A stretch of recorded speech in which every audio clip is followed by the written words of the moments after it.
여러분 안녕하세요. 성병희 교수입니다. 국민복음, 세상을 깨우는 말씀을 통해서 우리가 하나님과 더욱더 가까워지고 하나님의 말씀을 더 깊이 알아가는 시간이 되었으면 좋겠습니다. 오늘도 세 분이 우리와 함께 하셨습니다. 반갑습니다. 안녕하세요. 반갑습니다.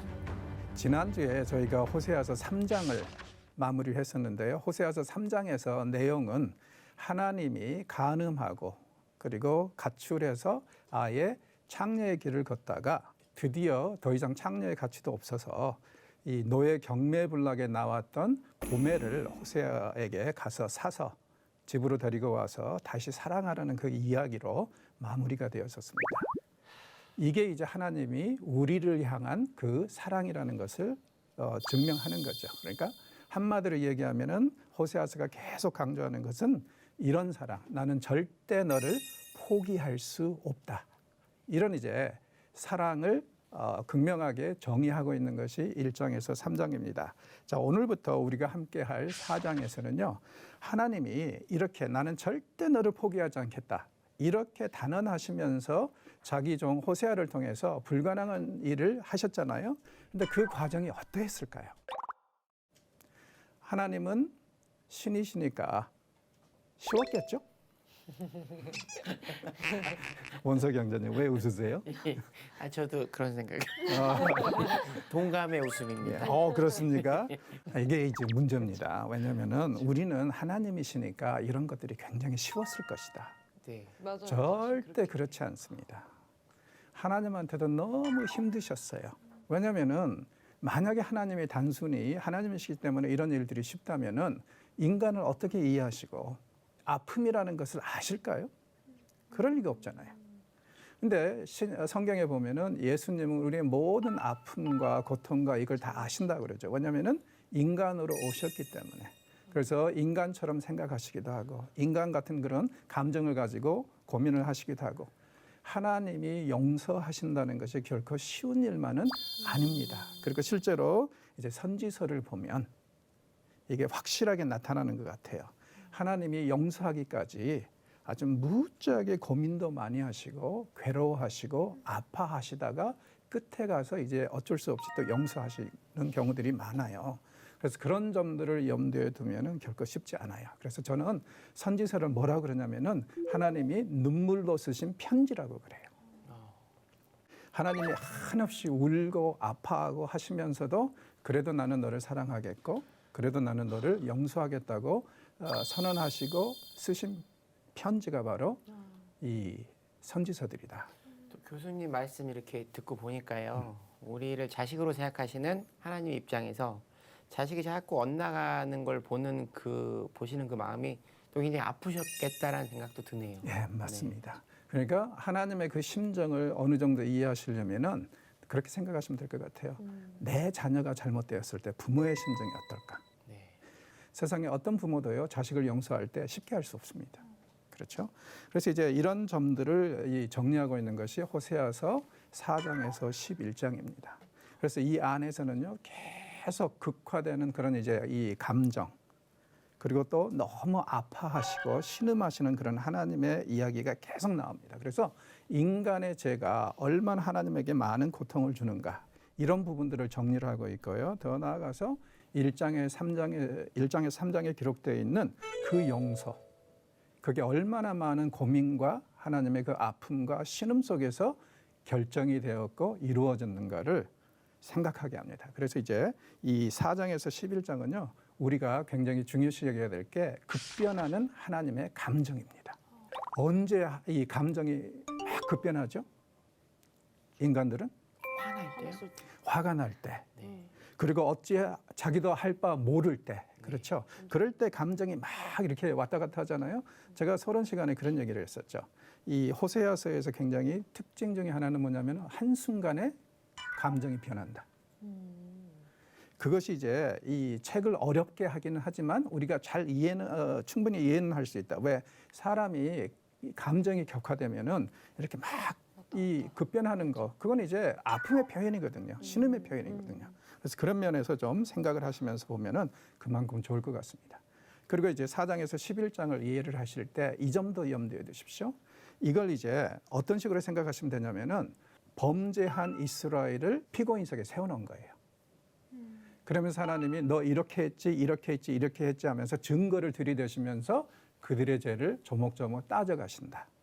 그러나 돌아서서는 굉장히 아파하고 힘들어하시는 그런 하나님의 모습을 우리가 계속 봅니다. 그래서 격화된 감정을 우리가 좀 보면서 하나님이 얼마나 정말 우리의 죄에 대해서 힘들어하시는지 그 점도 좀 생각을 해볼 필요가 있는 것 같습니다. 4장 1절에서 3절을요. 우리 원석 형제님이 좀 읽어주십시오. 이스라엘 자손들아 여호와의 말씀을 들으라. 여호와께서 이 땅 주민과 논쟁하시나니 이 땅에는 진실도 없고 인애도 없고 하나님을 아는 지식도 없고 오직 저주와 속임과 살인과 도둑질과 간음뿐이요 포악하여 피가 피를 뒤이음이라. 그러므로 이 땅이 슬퍼하며 거기 사는 자와 들짐승과 공중에 나는 새가 다 쇠잔할 것이요 바다의 고기도 없어지리라. 아멘. 자, 성경에서 특별히 이제 선지서에서 하나님의 말씀을 들으라 할 때는 뭐냐면은 지금부터 관심을 여기에 집중하라는 뜻이에요. 네. 그래서 이제 하나님이 무언가 중요한 말씀을 하시려고 하는 겁니다. 그래서 이스라엘에게 주의 백성에게 하시는 말씀이 뭐냐면은 사람들 삶을 보니까 세 가지가 없다 그래요. 진실도 없고 인애도 없고 하나님을 아는 지식도 없다. 자, 진실이 없다 무슨 뜻이에요? 양심이 실종됐다는 얘기입니다. 그러니까 도덕적으로 살지 않고 아주 엉망으로 산다는 거예요. 우리가 이제 구약 종교를 여호와 종교라고 그러죠. 여호와 종교와 그다음에 바알 아세라 종교의 가장 기본적인 차이는 뭐냐면은 윤리 강령이 있고 없고예요. 아세라 종교, 바알 종교의 특징은 뭐냐면요. 때가 되면 신당에 가서 예배하고 헌금하면은 만사띵호화. 그런데 여호와 종교는요. 율법을 잘 보시면 반 이상이 윤리입니다. 도덕이에요. 이렇게 살아라. 개인적으로는 이런 지침으로 이런 도덕 강령으로 살아라. 너희들이 공동체를 형성해서 살 때는 또 서로를 이렇게 존중하라 하면서 윤리 강령이 반 이상이거든요. 그게 그만큼 중요한데 세월이 지나면서 이 사람들이 여호와 종교의 매너리즘에 빠지다 보니까 하나님이 그들에게 원하시는 이 진실, 윤리 이것을 완전히 망가뜨린 거예요. 그렇게 살질 않아요. 그래서 진실이 없습니다. 인애가 없다는 것은 뭐냐면은 서로를 대할 때 자비롭게 너그럽게 대하지 않아요. 그러니까 자기네들도 율법을 못 지키면서 이런 사람들 종종 있잖아요. 법이요. 제가 세상에서 제일 미워하는 사람들인데 그렇지 않습니다. 법에는 눈물이 있어야 돼요. 왜 눈물이 있어야 되냐면은 예수님이 그런 말씀하셨잖아요. 율법에 대해서 사람이 율법을 위해서 존재하는 게 아니라 율법이 사람을 위해서 존재한다. 그러니까 율법이 지금 사람의 행복을 보장하기 위해서 존재하는 것이지 노예로 만들기 위해서 그런 게 아니거든요. 이런 면에서 신명기는 우리에게 굉장히 신선한 메시지를 이제 율법에 대해서 주는데 그게 지금 없어져 버린 거예요. 자꾸 법대로. 근데 잘 아시다시피 하나님의 법대로 하면 어떻게 되죠? 우리한테? 세상만 우리 다 뒤지죠. 그렇죠? 다 죽죠. 왜요? 하나님의 기준대로 해서 법대로 우리에게 행하시면 살아남을 자가 어디 있어요? 맞습니다. 그러면 우리는 왜 서로에게 조금 더 너그럽지 못할까요? 내가 하나님의 은혜를 경험하고 용서를 경험하고 자비를 경험했다면 서로에게 조금 더 너그러워질 수 있는 거 아닐까요? 그런데 그렇게 못하고 있다는 거죠. 인애가 없다는 것은. 그리고 여기 보니까 이 모든 문제가 무엇에서 비롯됐는가? 하나님을 아는 지식이 없어요. 그러니까 예배는 드립니다. 요즘 말로 하면 설교도 듣습니다. 성경 공부도 해요. 큐티도 해요. 문제는 뭐냐면은 그렇다고 해서 하나님을 깊이 알아간다? 그건 아닌 것 같아요. 그러니까 역시 이것도 매너리즘에 남들이 하니까 나도 따라하지만 정말 하나님과의 깊은 교제가 없고 그리고 하나님을 알아가는 그 지식이 없다 보니까 그래서 나중에 이제 호세아서 6장에 보면은 선지자는요 아주 열심히 외칩니다. 여호와를 알자. 애써 여호와를 알자. 왜요? 선지자들이 끊임없이 하는 얘기가 이겁니다. 인간의 모든 문제와 제 문제와 사회적인 문제가 무엇 때문에 비롯되느냐 하면은 하나님에 대한 지식이 부족해서 하나님이 어떤 분인가를 알면 절대로 그렇게 살지 않는다는 거예요. 그래서 우리의 삶에서 우리가 무엇을 진정으로 추구하고 있는지 한 번쯤은 반성해 볼 필요가 있는 것 같아요. 신앙생활이라는 게 도대체 뭔가? 나는 하나님을 사랑한다고 하면서 하나님을 섬긴다고 하면서 내 삶에서 무엇을 가장 중요하게 여기고 있는가에 대해서 반성이 필요해요. 우리가 정말 하나님을 사랑한다면 어떻게 해야 돼요? 하나님을 알아가야 됩니다. 아멘. 알아가야 돼요. 그럼 어떻게 하나님을 알아갈 수 있는가? 다른 방법이 없습니다. 이미 주신 하나님의 말씀을 깊이 연구하고 묵상하고 그렇게 할 수밖에 없어요. 그래서 저는 여러분들에게 이 유태인들의 그 풍습을 바탕으로 이렇게 얘기하고 싶어요. 여러분들이 예를 들어서 이제 1시간 동안 하나님과 교제할 수 있는 시간이 있다. 그러면 이제 우리나라 목사님들은 대부분 다 1시간 동안 기도하라고 그럴 거예요. 저는 그걸 30분으로 나눴으면 좋겠습니다. 그래서 30분을 먼저 말씀을 깊이 연구하고 묵상하고 필요하면은 주석들이나 이런 책들도 보셔야 돼요. 왜냐하면 2000년, 3000년 전에 쓰여진 이 말씀이 오늘날 무슨 의미를 가지고 있는가는 그런 책들을 전문가들의 책들을 봐야 되거든요. 그래서 30분 동안은 말씀을 연구하고 묵상하고 그리고 나서 나머지 30분은 그날 그 묵상을 통해서 얻은 말씀, 감동 이걸 바탕으로 이 말씀을 붙잡고 기도하면 그게 훨씬 더 우리 이 하나님이 기뻐하시고 바라는 그런 영성생활 아닐까요? 저는 그렇게 생각합니다. 2절에 보니까 7가지의 부정적인 것들이 들어옵니다. 저주와 속임과 살인과 도둑질과 간음과 포악과 피. 무슨 뜻이냐면은 우리가 경건을 멈추는 순간 어떻게 돼요? 그 자리에 엉뚱한 것들이 들어옵니다. 그래서 우리가 삶을 개혁하고 싶다 하면은요. 무엇으로 채울 것인가를 고민해야지. 이거 그만한다 해서 끝나는 문제가 아니에요. 그러니까 신약에서도 보면 예수님이 비유로 그런 말씀을 하셨죠. 어떤 사람이 귀신이 들렸는데 귀신을 쫓아내고 어때요? 그 삶을 경건한 것으로 채우지 않으니까 나중에 7귀신이 들어오더라. 개혁이라는 것은 경건이라는 것은 그렇게 만들어가는 거지. 결코 뭐 안 한다. 오늘부터 끊는다. 이렇게 해서 해결될 문제 아닙니다. 아이들의 인터넷 중독도 마찬가지예요. 스마트폰 중독 이런 거 다 똑같은 얘기입니다. 그 시간에 그들이 정말 행복하고 즐거워할 수 있는 무언가로 대처를 해줘야지 그거 하지 말라 해가지고 해결될 문제는 아니거든요. 그래서 지금 3가지가 없어지니까 7가지가 들어왔다. 재미있는 것은 뭐냐면은 3+7은 또 10이죠. 그래서 이 내용들을 보면 대부분 무엇을 반영하고 있냐면 십계명을 반영하고 있어요. 그래서 이제 십진법을 써가지고 지금 이 사람들이 얼마나 어때요? 하나님 말씀대로 안 살고 있냐면은 십계명을 싸그리 깨고 있다. 그렇게 이제 생각을 하시면 돼요. 그러므로 결국에는 어때요? 이 땅이 슬퍼합니다. 무슨 뜻이죠? 땅이 슬퍼한다는 것은 뭐냐면은 원래 하나님이 천지를 창조하실 때 땅은 생산성을 가지고 생명을 탄생시키고 뭐 곡식 같은 것, 이 과일 같은 것을 내줘서 짐승들하고 이 사람들이 먹도록 하는 것이 그 기능이거든요. 네. 그런데 땅이 슬퍼한다는 건 뭐냐면은 기근이 오고 비가 안 내리고 등등을 해가지고 땅이 생산성을 잃어버렸다는 얘기예요.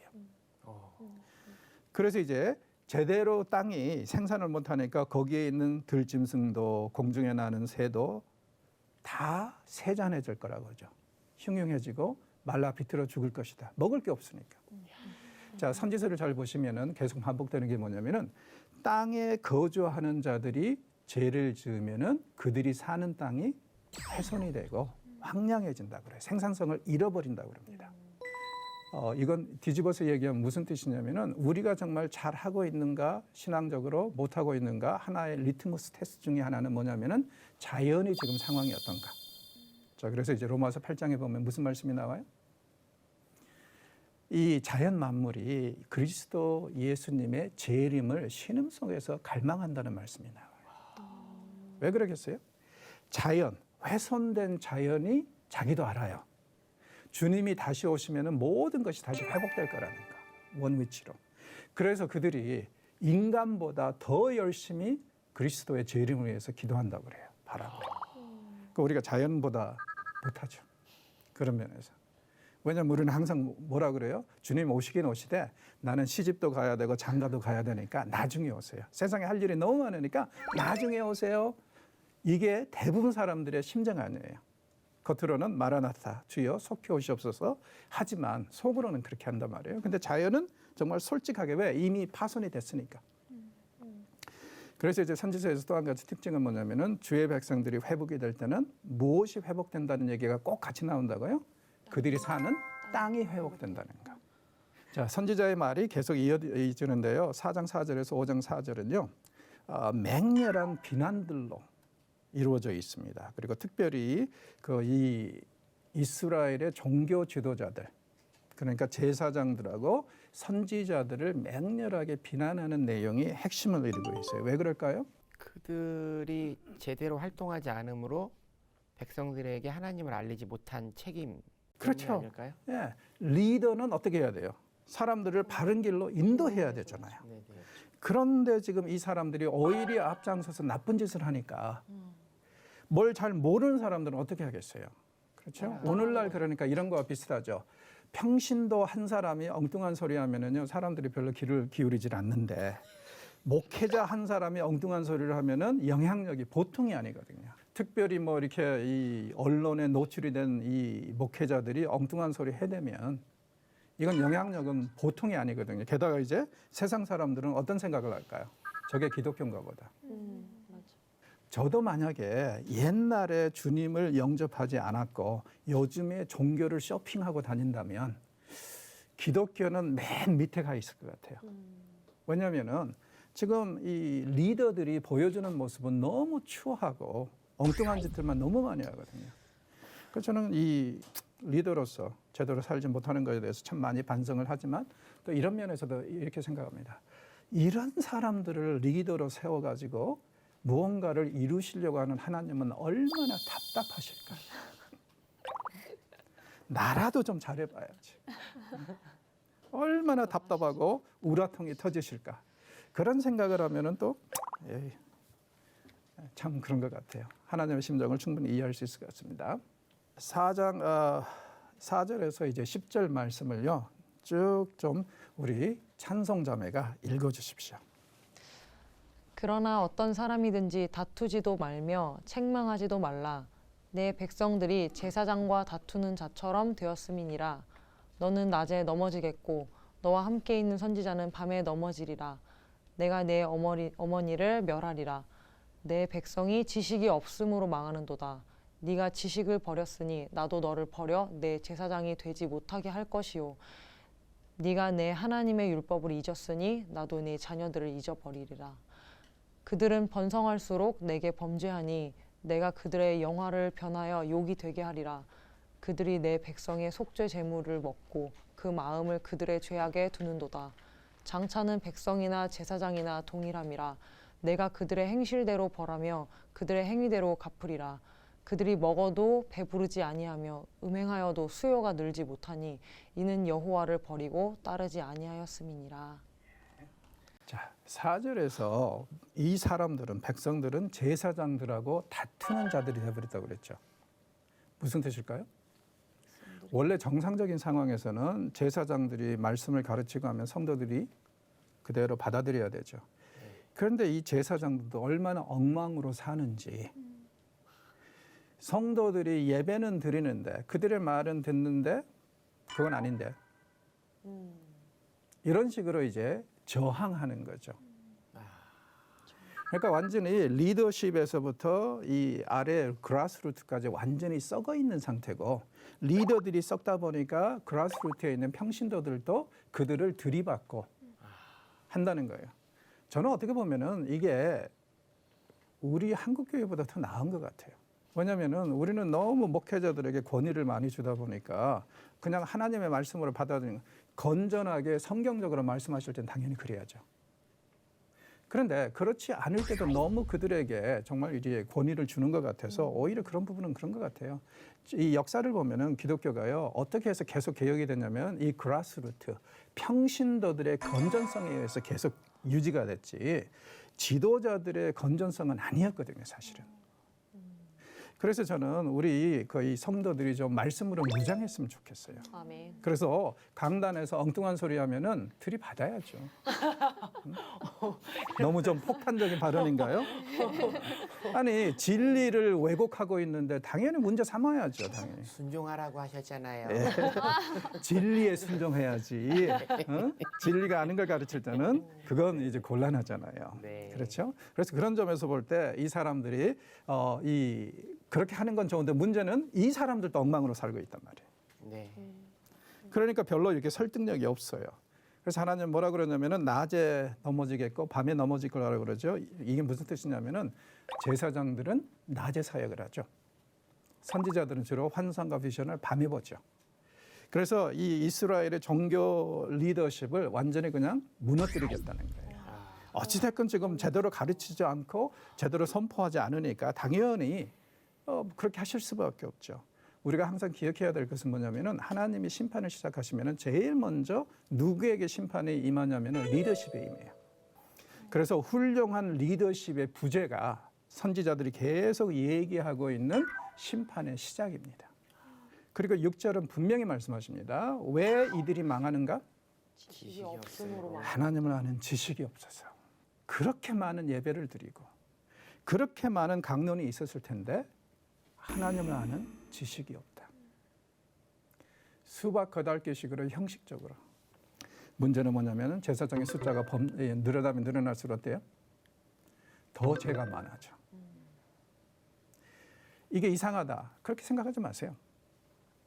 언제든지 똑같은 현상이 일어납니다. 그래서 결국에는 하나님이 지금 밑에서 뭐라고 그러시냐면은 너희들의 숫자가 많아지는 이유가 뭐냐면 그래도 쉽게 말해서 세상 말로 속된 말로 먹을 게 있으니까 그렇다는 거예요. 그래서 그들에게 내리는 심판이 뭡니까? 10절. 먹어도 배부르지 아니하며 음행하여도 수요가 늘지 않게 하겠다. 무서운 말씀입니다. 진짜 무서워요. 그렇죠. 자, 그래서 이 교회 숫자가 많아진다고 꼭 바람직한 것은 아닌 것 같아요. 어떠세요? 한국 교회에 대해서 좀 감각이 새로워지십니까? 이게 좀 저는 늘 좀 물론 이제 한국 교회 전체를 이렇게 보고 그 분들만을 정죄할 수는 없다고 생각하지만 뭐 저는 들으면 들을수록 한국 교회 하니까 그냥 저 자체가 교회니까 제 잘못이 아닌가 제가 잘못하고 있는 건 아닌가 생각을 하게 되는 것 그럼요. 같습니다. 우리가 항상 내 잘못이라는 그 의식은 네. 있어야 돼요. 우리는 네. 공동체니까. 네. 그러나 분명히 또 분별력과 이런 것들도 꼭 필요한 것 같습니다. 그래서 정말 이런 부분에서 우리가 더 깨어서 기도하고 더 많은 의식 있는 일꾼들이 오도록 그렇게 하나님께 자비를 구해야 될 것 같습니다. 오늘 우리가 살펴보았던 내용은 무엇보다도 이스라엘의 리더십, 특별히 종교 리더십의 부패함에 대해서 강력하게 비난을 했습니다. 다음 주에도 계속 이런 이제 비난이 이어질 텐데요. 그래서 조금 좀 비난이니까 어렵긴 하지만 그래도 항상 중간에 은혜가 있다는 것을 기억하십시오. 수고하셨습니다. 감사합니다.